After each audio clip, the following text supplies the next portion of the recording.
O'rtoqlar qaranglar, orqamda turgan dunyoga mashhur Dobigat kiruvchilar xarobasi. Ana endi qaranglar. Shundoq yonida novostroykalar joylashgan. Juda ham sifatli qurilgan. Har bir xonadon tushunishingiz uchun $400,000 boshlanadi. Nima deysizlar mana shu kontrastga?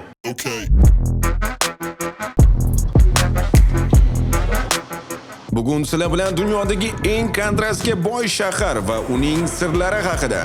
O'rtoqlar, deyarli hamma joyda ishlab chiqarish, har bir xonadon ishlab chiqarish. Dunyodagi eng isrofgar milliarderlar va ularning spetsnaz qo'riqchilari. Hindistonning Mumbay shahrida dunyodagi eng qimmat shaxsiy uy bor. Naqd 27 etaj. Musulmonlar va hindular o'rtasidagi kelishmovchiliklar yoxud mol patrullari haqida. Hindistonda hindular sigirni muqaddas deb bilishadi va unga sig'inishadi. Va nega Hindiston musulmonlari bunchalar hindlashib ketgan?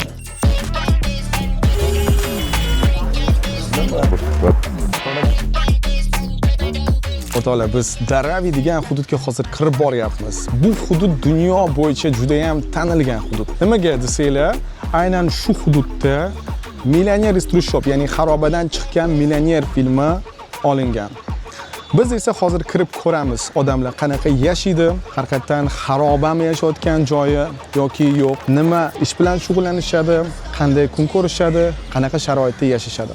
Kirgunimizcha ungacha sizlar kommentariyada yozinglar. Mana bu nima degani o'zi aslida?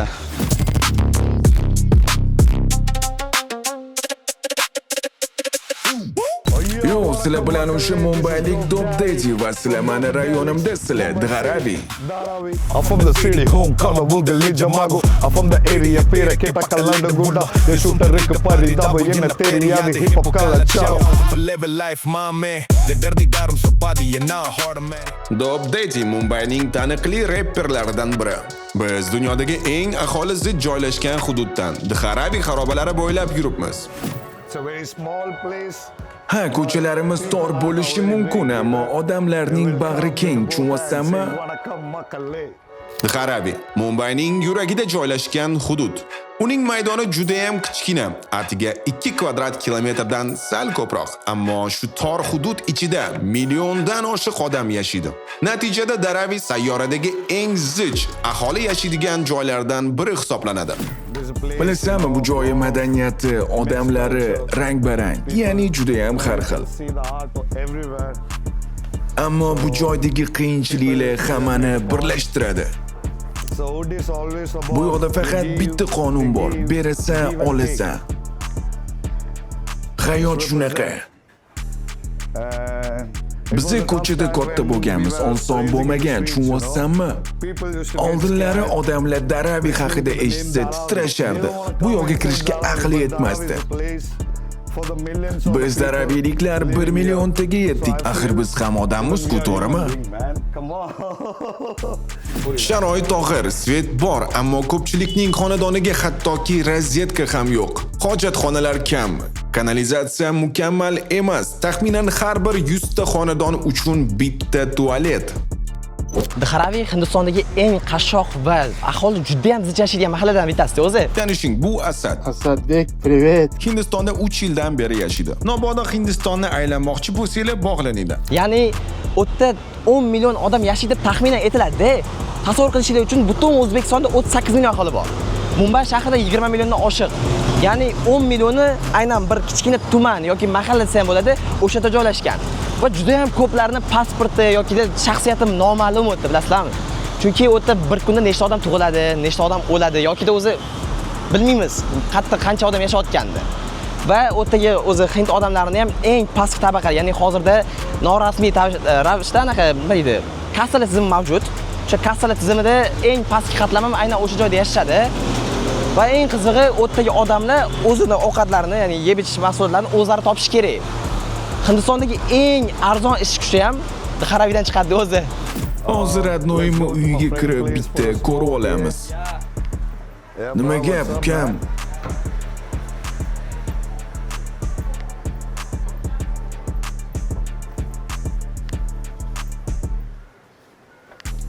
Tepada parashutsiz uchsa bo'ladi. Ketdi ko'rsataman.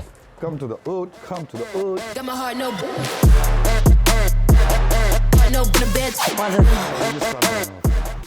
Bu joylarda hayot umuman boshqacha edi va madaniyat ham boshqacha bo'lgan. Nimaga? Chunki Daravida odamlar kunu tun mehnatda. Ko'pchilik ertalabdan tirikchiligiga chiqib ketadi va yana qaytib keladi. Bu doimiy harakat. So it's every time they go and come back. So how people used to say, Oldinlari shunaqa bo'lgan edi. Agar taksi to'xtatib Daravi desang, u rad javobini berardi. no Dharavi, because Chunki Daravi Osiyodagi eng katta getto deb tanilgan. Odamlar bu joydan haligacha qo'rqishadi. Qachondir bu yerda botqoqlikdan boshqa hech narsa yo'q edi. Britaniya Hindistoni davrida, ya'ni Hindistonning mustaqillikdan oldin Yevropadan, asosan Britaniyadan ko'plab odamlar Mumbayga kelib joylashgan. Aynan mana shu port orqali. Port atrofida ular o'z hududlarini qurishgan. Hozir ham bu yerda ingliz me'morchiligi izlarini ko'rish mumkin. Eski binolar, kolonial uslub, hatto tarixiy soatlar ham saqlanib qolib ketgan. O'sha davrda inglizlar va yevropaliklar o'z hududlarida kambag'al yoki past tabaqadagi mahalliy aholini ko'rishni istashmagan. U davrda bunday qarashlar odatiy hol edi. Ijtimoiy tengsizlik va hatto irqchilik ham normal holat sifatida qabul qilingan. Shu sababli ko'plab mahalliy aholi, asosan kambag'allar shahar markazidan siqib chiqarilgan. Ular boshqa joyga ko'chishga majbur bo'lishgan va mana shu joy hozirgi Daravi o'sha paytda oddiy botqoqlik bo'lgan. Ammo aynan shu yerga ko'chib kelgan odamlar o'z qo'llari bilan yangi hayot qurishdi. Daravi dastlab ishchilar, migrantlar va kambag'allar yashaydigan hududi bo'lib boshlangan. Vaqt o'tishi bilan esa bu joy shahar ichidagi alohida dunyoga aylangan. Bugungi Daravi qiyinchilikdan tug'ilgan, lekin odamlarning kuchi bilan qurilgan hudud. Body trippy, yeah, we coming, yes, the bag. Yeah, we walking with the body bag full of cash. Daravini mana shunday tor yo'llardan yurib juda ham xijolat bo'laman. Nimaga desanglar, chunki o'ng tarafim ham, chap tarafim ham yashaydigan xonadonlar va xonadonlarning ichkarisi tashqaridan butunlay ko'rinadi. Kimdir cho'milyapti, kimdir nimadir qilyapti. Xullas, o'shaning uchun ozgina xijolat bo'laman kamera bilan bu yerda yurishga. Mana qaranglar, boya aytganimdek, mana shunday katedek uyda 2-3 kishi yashaydi. Kuxnya ham shu yerda, yotish mana shu yerda. Ko'pchilik hindular, Hindiston xalqi yerda uxlashadi. E'tibor bergan bo'lsanglar. Ovqatni ham shu yerda tayyorlashadi. Menimcha shu faqat televizor yetishmayapti nazarimda. Wi-Fi yo'q. Daravi yonida yana bir mashhur hudud bor. Dobby Ghat. Mumbayning eng katta ochiq osmon ostidagi kir yuvish joyi. Tushunishinglar uchun u yerda tonnalab kir yuvishadi.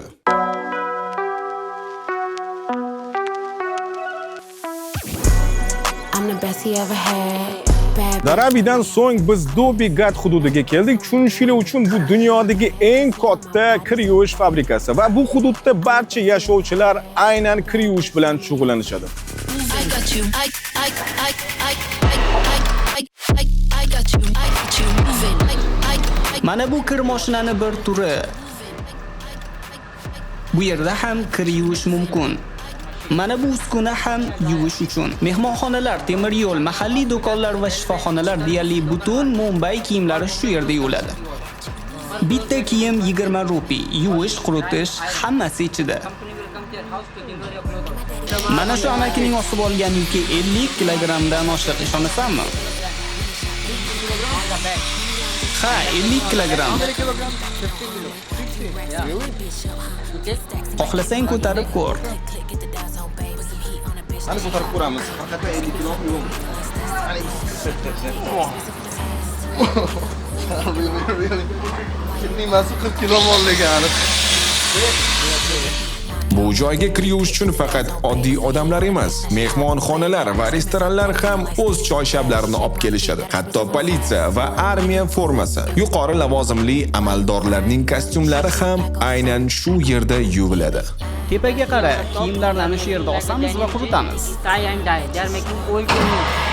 Yes, okay. O'rtoqlar, bu hududda tom ma'noda hamma kiyim ustida yashaydi. So this is the place. Shuning uchun ular shu yerda uxlashadi. Aynan mana shu joy ikkita odam uxlashi uchun mo'ljallangan.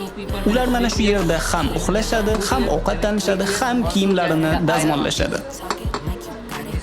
Bu yerda ishchilarning ish vaqti necha soat, kuniga qancha ishlashadi? Okay, we are working 16 16 hours. soat ishlashadi. Har kuni ertalab soat 4da uyg'onib ishga chiqamiz. We have to 11 p.m. Mana bu olov nima uchun? Bu sterilizatsiya jarayoni. Ya'ni biz suvni qaynatib, kasalxonadan kelgan tibbiy asboblarni sterilizatsiya qilamiz. Qon bilan ishlatilgan joylarda ishlatiladigan asboblarni. Tashqaridan oddiy ko'rinishi mumkin, ha, ammo bu joy aslida butun shahar xizmat qiladigan muhim tizimning bir qismiga aylanib bo'lgan. Betdagi kasb va hayot avloddan avlodga o'tadi. Ota qilgan ishni o'g'il davom ettiradi. You live here? Yeah. O'rtoqlar mana ko'rishingiz mumkin, mana shu yerda yashashadi. Gidimiz aytishi bo'yicha 4 ta 5 ta odam mana shu xonada, ya'ni taxminan tushunchlik uchun 5 kvadrat 6 kvadrat metr xonada yashashar ekan. Shu yerda uxlashadi, 14 soat ishlashar ekan kuniga.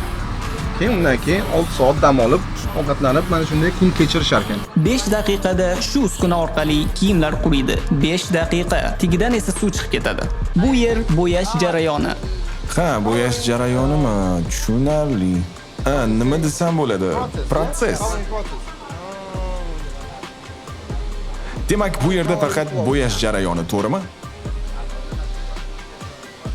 Qaysi kiyimni yuvish daromadliroq? Jinsi shim. Shim qancha? Bitta jinsi shimni qanchadan yuvasizlar?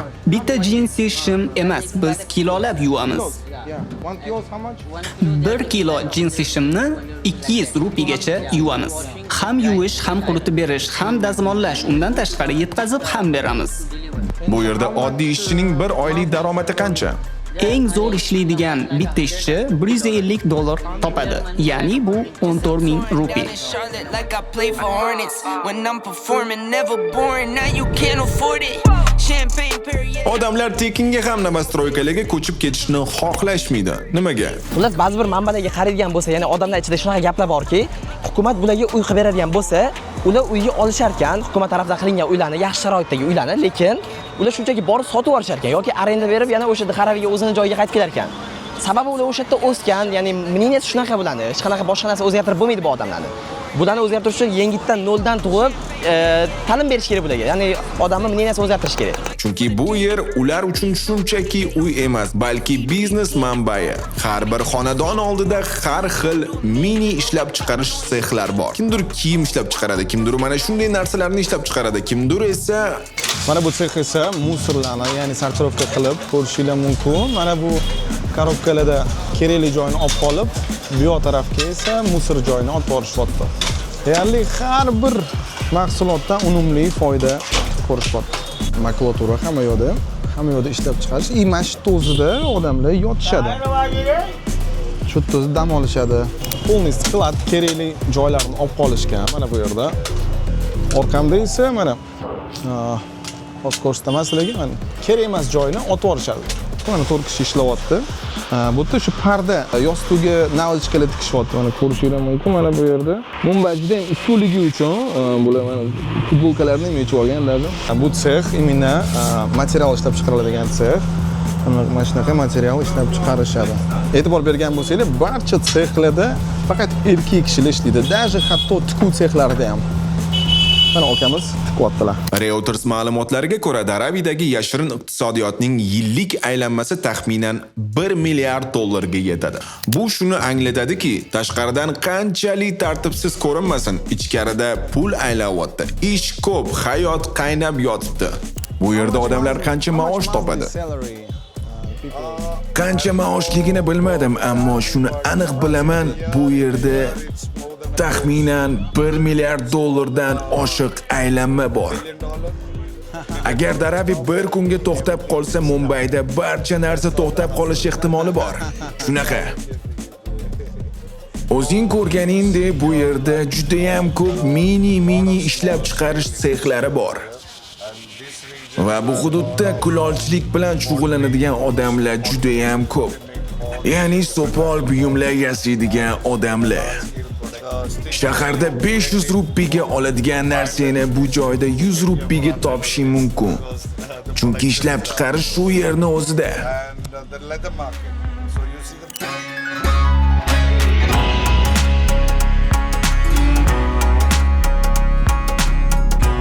Hindistonda turli diniy guruhlar o'rtasida yashirin qarama-qarshiliklar ham mavjud. Masalan, Shohruxxon Bollivudning eng katta yulduzlaridan biri. U Mumbayning Bandra hududida mashhur Mannat qarorgohida yashaydi. Bu joy allaqachon oddiy uy emas, muxlislar uchun haqiqiy ziyorat maskaniga aylanib bo'lgan. Har kuni minglab odamlar shu yerga kelib, uni bir ko'rishga umid qilib soatlab kutadi. Gohida ularning bu sabri foyda beradi. Uyning maxsus balkonidan Shohruxxon ko'rinish beradi. Muxlislariga qo'l silkitadi. Bu har kuni yoki har hafta bo'lmaydi, aniq, lekin muxlislarga farqi yo'q. Ular baribir har kuni kelishadi. Shunchalik uni yaxshi ko'rishadi. Ana endi diniy qarama-qarshilikka kelsak, qiziq tomoni shundaki, Shohruxxon avval boshqa hududdan uy sotib olmoqchi bo'lgan. Ammo u yerda asosan hindular yashagani tufayli musulmon Shohruxxonga ruxsat berilmagan degan gaplar ham bor. Ba'zi hindular musulmonlar haqida salbiy fikrda bo'lishadi. Chunki ular shunday deb o'ylashadi. Islom qilich kuchi bilan tarqalgan deb. Ya'ni musulmonlar islomni qilich kuchi bilan yoyishgan deb hisoblashadi. Lekin ko'pchiligi Qur'onni va islomni aslida qanchalik tinchlik dini ekanligini yaxshi bilishmaydi. Shu sababli salbiy fikrda bo'lgan ayrim odamlar turli mishmishlar tarqatadi. Natijada ba'zi hindular musulmonlar haqida noto'g'ri tasavvurga ega bo'lib qolgan. Go'yoki ular yomon ishlar qiladi yoki jamiyatga zarar yetkazadi deb o'ylashadi. Xullas, umuman olganda Hindistonda musulmonlar va hindular o'rtasida diniy konfliktlar ham uchrab turadi va bunga sabab deb ikki xil dunyo qarashi nazarda tutsa bo'ladi. Ya'ni musulmonlar hayvonlar biz uchun yeyish uchun yaralgan desa, hindular hayvonlarga ozor bermaslik kerak, ular ham yashash kerak degan narsani nazarda tutishadi umuman. Ba'zi yuqori lavozimdagi odamlar ham musulmonlar va hindular birga tinchlikda yashashini istashmaydi. Shuning uchun ham shu kabi qarashlar paydo bo'ladi. Lekin bu norasmiy tartib teskari effektga ham ega. Ya'ni boshqa din vakillari musulmonlar yashaydigan hududlarda uy olish biroz qiyinroq bo'ladi. Bu juda katta muammo. Ha. Hindular yashaydigan hududlarda yoki jamiyatlarda musulmonlarga uy sotib olish juda qiyin. Masalan, bir binoda yoki bir mahallada asosan hindular yashasa, ular ko'pincha musulmonlarga uy bermaydi. Sababini shunday ta'riflashadi.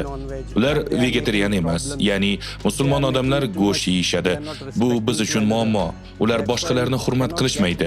Shu sababli musulmonlar bunday joylarda uy olish u yoqda tursin, hatto ijaraga ham olish olmaydi.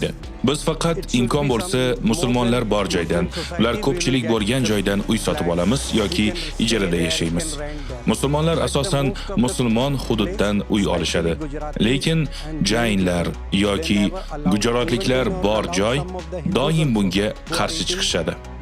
Hatto ular ba'zi hindularga ham uy bermaydi.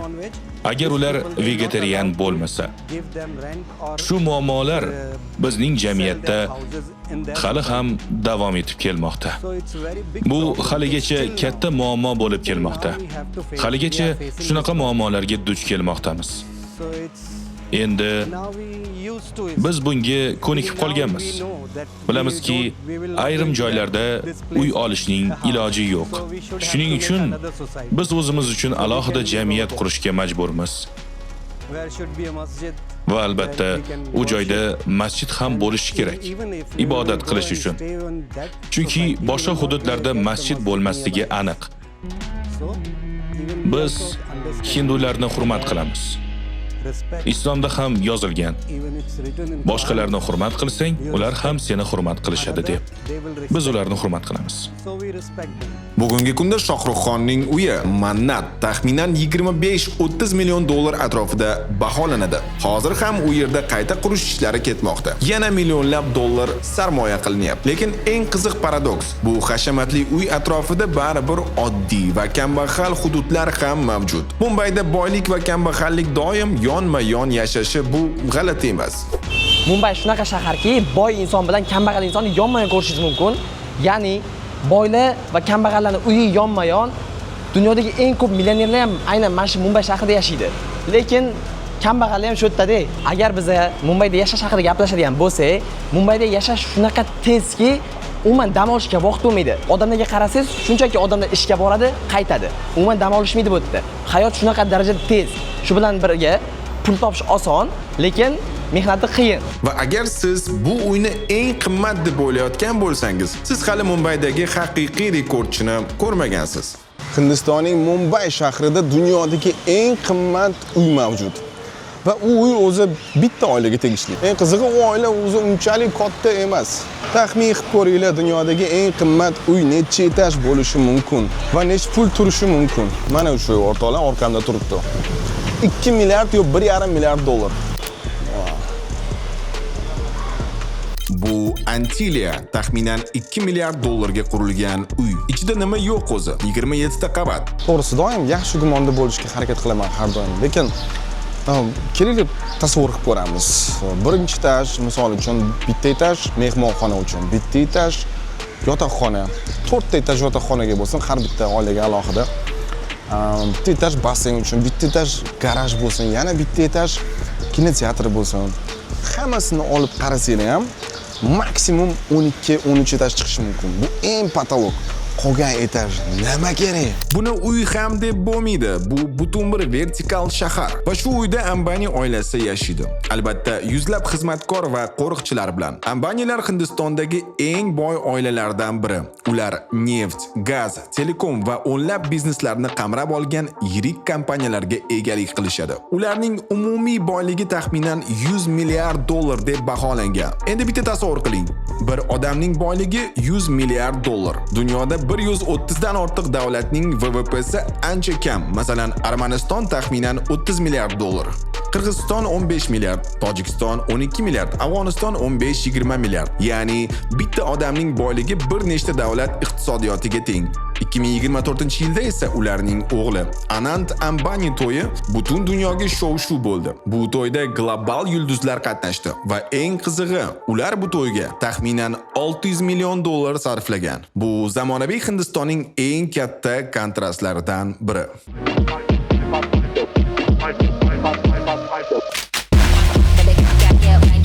O'rtoqlar, qaranglar, bu plyaj, Chowpatty Beach. Mumbaydagi eng mashhur plyajlardan bittasi. Endi qaranglar, odamni qaranglar ko'pligini. Ko'rdinglarmi? Eng qizig'i, Bulabotga cho'milish uchun kelgani yo'q. Bulabotga manzarani tomosha qilishga kelgani yo'q, chunki bu manzarani yoshligidan ko'rib katta bo'lgan bo'lib, Bulabotga yolg'izlanish uchun kelishgan. Nimaga? Chunki Mumbayda Dharaviga o'xshagan joylar juda ham ko'p. Va Dharavidagi joylarda shaxsiy hayot degan narsani o'zi yo'q. Bitta xonada butun oila yashaydi. Yolg'izlanish kerak baribir. Rekordni yangilash kerak-ku. Indian everywhere deb menimcha bugun 5-6 ta odamdan eshitdim. O'rtoqlar, to'g'ri tushunishga harakat qilinglar. Xarobalarda, kambag'al hududlarda yashaydiganlarga shaxsiy hayot uchun qo'shimcha joy yo'qligi bu Mumbayda juda dolzarb masala. Bu yerda ko'pchilik odamlar uchun yolg'iz qolish deyarli imkonsiz. 4-5 kvadrat joyda butun bir oila yashagani sababli ular turli yo'llar bilan o'zlariga kichkinagina maxfiy joy yaratishga majbur bo'lishadi. Albatta tashqarida. I thank you for being here in all of your splendor, rebels and change makers. Welcome to this timeline. This evening we have a very magical occasion. A special guest. Mana masalan yomg'irsiz havoda soyabon ostida yoki mototsikl ustida yoki ko'chani chetida o'tirib olib, ba'zi hollarda esa bunday juftliklar keyinchalik politsiya tomonidan to'xtatiladi. Bu esa Mumbayda oddiy shaxsiy hayot uchun joy topish qanchalik qiyin ekanini ko'rsatadi. Lekin ular yo'lini topib amallashyapti, chunki Hindiston aholisi bugungi kunda 1,5 milliardga yaqinlashdi va bu bilan ular dunyoda aholi soni bo'yicha birinchi o'ringa chiqishdi.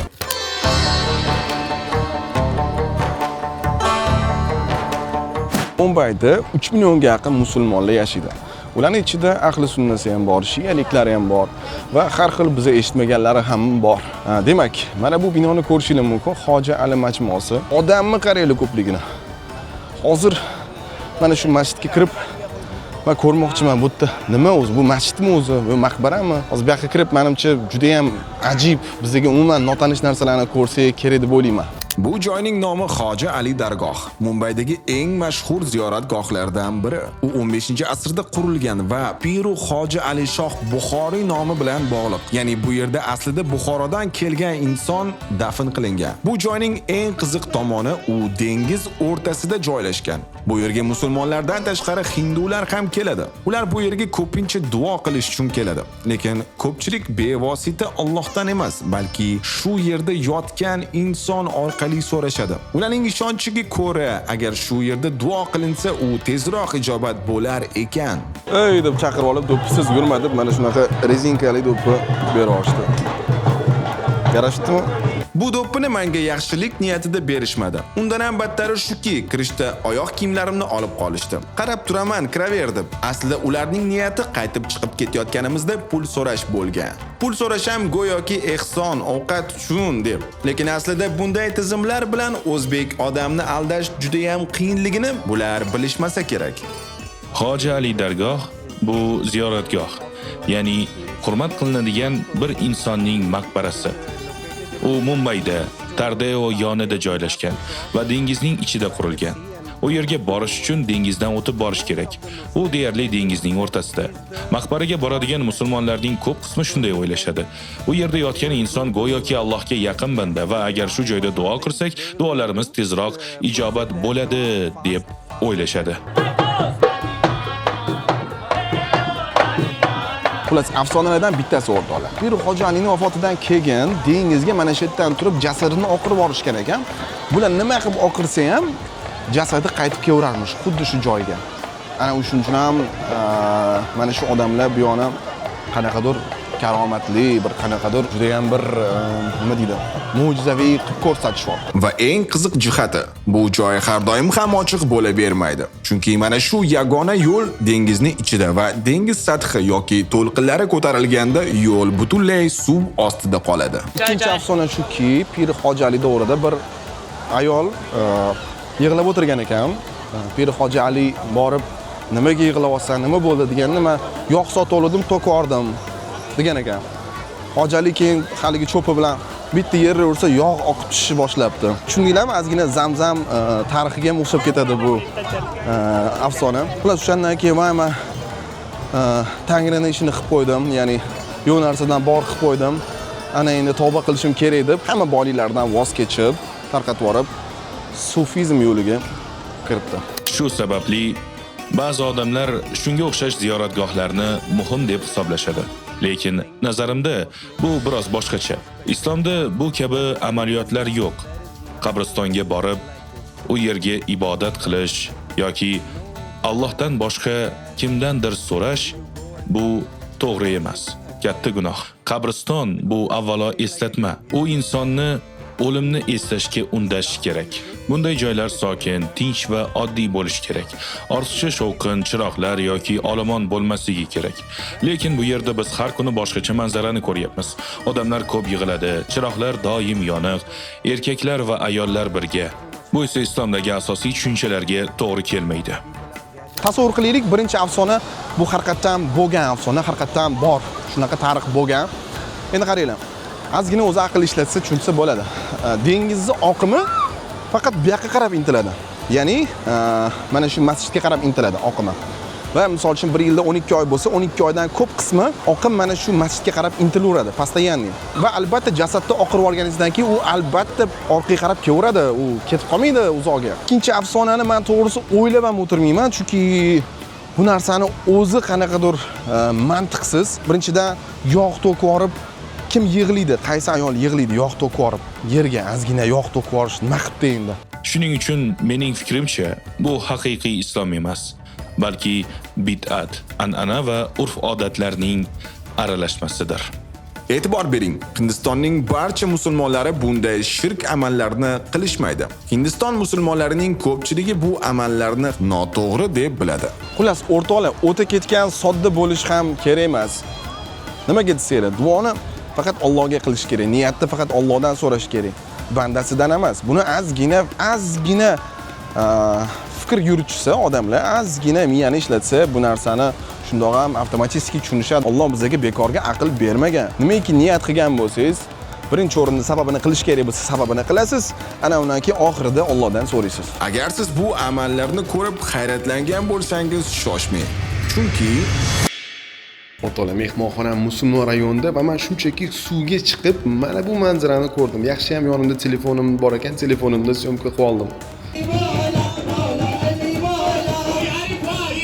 Shia musulmonlari uchun bu marosim odatda Imom Husayn xotirasiga bag'ishlanadi va u Karbalo voqealari bilan bog'liq. Lekin birinchi qarashda nima uchun va qanday sabab bilan bu qilinayotganini tushunish men uchun oson emas. Kommentariyada yozing iltimos, nega bular o'zini qiynashyapti?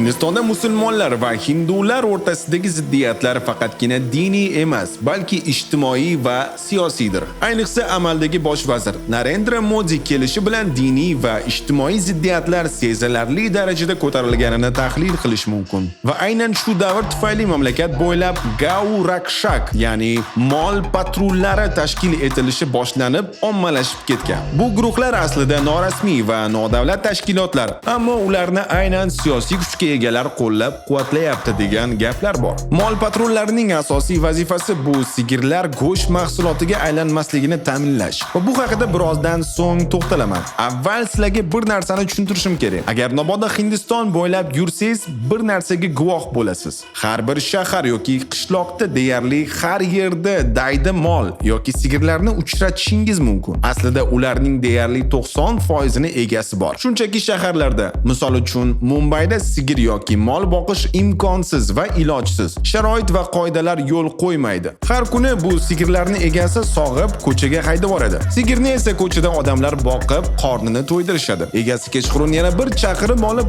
sog'adi. Keyin yana chiqarib yuboradi. Shuncha qonun va sharoitli bo'lsa-da, baribir Hindiston sut mahsulotlarini ishlab chiqarish bo'yicha dunyoda birinchi o'rinda. Mana bu reytingda ko'rishingiz mumkin. Hinduizm dini haqida gapiradigan bo'lsak, ularda Xudo juda ham ko'p, millionlab. Ular orasida turli xil obrazlar bor. Hayvonlar shaklidagi xudolar, ayol xudolar, erkak xudolar, hatto bolalar timsolidagi xudolar ham bor. Shunday qilib, ularning diniy tizimi juda ko'p xudolarga asoslangan. Hindistonda hindular sigirni muqaddas deb bilishadi va unga sig'inishadi. Shuning uchun ular sigir so'yilishiga yoki go'shti yeyilishiga mutlaq qarshi. Ular uchun sigir diniy jihatdan muqaddas mavjudot. Lekin ular islomda bu masala qanday ekanini to'liq bilishmaydi. Islomda Qur'onda hatto bir butun sura sigir nomi bilan atalgan. Baqara surasi bu Qur'ondagi 2-sura va eng katta sura. Shundan ko'rinadiki, islomda ham sigirga e'tibor bor. Lekin bu sigirni iloh yoki muqaddas mavjudot sifatida ko'rib sig'inish degani emas. Mutlaqo biz jonzotlarni hurmat qilamiz, lekin Alloh bizga mol go'shtini yeyishga ruxsat berib qo'ygan-ku. Ya'ni islomda sigirni xudo yoki farishta darajasiga ko'tarish umuman yo'q.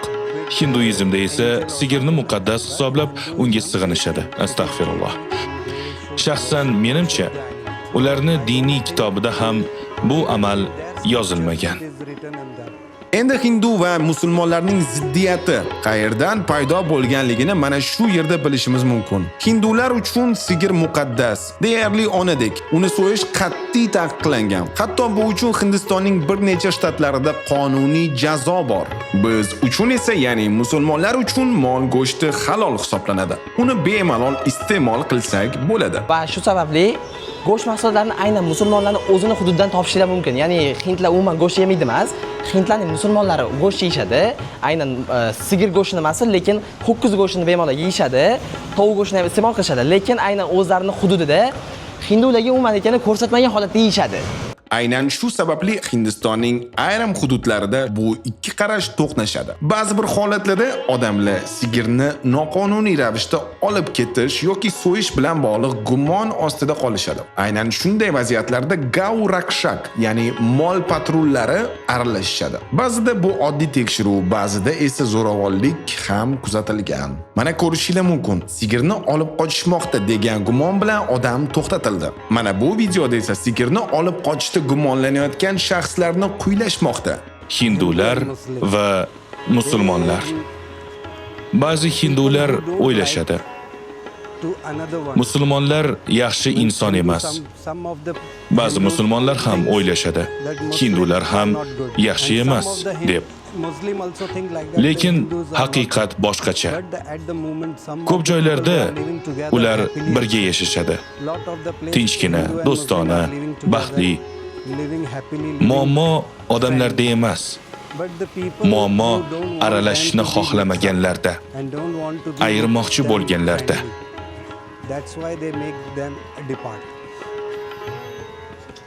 Va shuni ham aytib o'tishimiz kerakki, mana misol uchun hindu insonlar ham tovuq go'shti yeb turishadi. Ya'ni qanaqa yeyishadi? Ular umuman o'zi go'sht yeyish mumkin emas, lekin ular ham yeb turishadi. Ya'ni hinduizmda etilgan bo'lsa ham amal qilmaydigan oddiy hind insonlari ham mavjud va ular bemalol tovuq go'shtlarini iste'mol qilishi mumkin. Shu o'rinda muhim jihat, men na o'g'irlikni qo'llab-quvvatlayman, na zo'ravonlikni.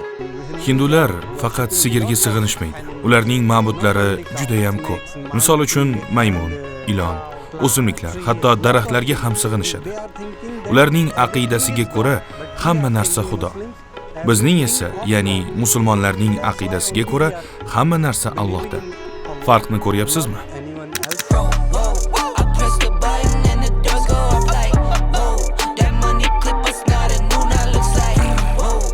Dob Daddy bizni Mumbaydagi mashhur reperlar bilan tanishtirishni va'da qilgandi. Ular faqat Mumbayda emas, balki butun bir Bollywood bilan ham ishlashadi. Va rostini aytaman, hayron qoldim. Bu reperlarning studiyasi Mumbay markazida joylashgan. Shunchaki markazda ham emas, baland, zamonaviy, elit turar joy binosida. Bunaqa kvartiralar bu yerda juda qimmat turadi. Va aynan shu studiyada ular o'z dunyosini yaratishadi. Mumbaycha rep. Bollywood kinodagi ashula mana shunday studiyada ishlab chiqariladi. Bollywood filmlari uchun. Mana bu yerda bu dronchikamiz. Mana bu yerda ovoz yozish studiyasi. Ko'rishingiz mumkin. Bu yerda esa shu musiqa yoziladi.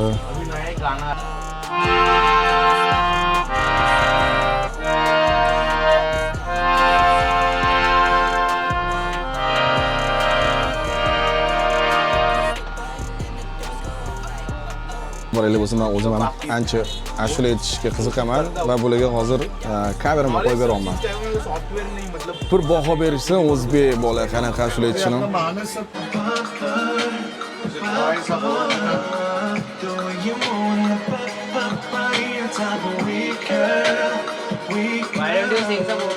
It's on the time. It's like he's giving just punchlines over there. Yeah. You don't have to like talk. It's just Quality is very high. बात कर रहा हूँ अन्ना देखो मतलब ना ऐसा करना था मेरे को और ना आपको एक ब्लूज जैसा सुना चलेगा ना Maapol उसके लिए आया है बजा तो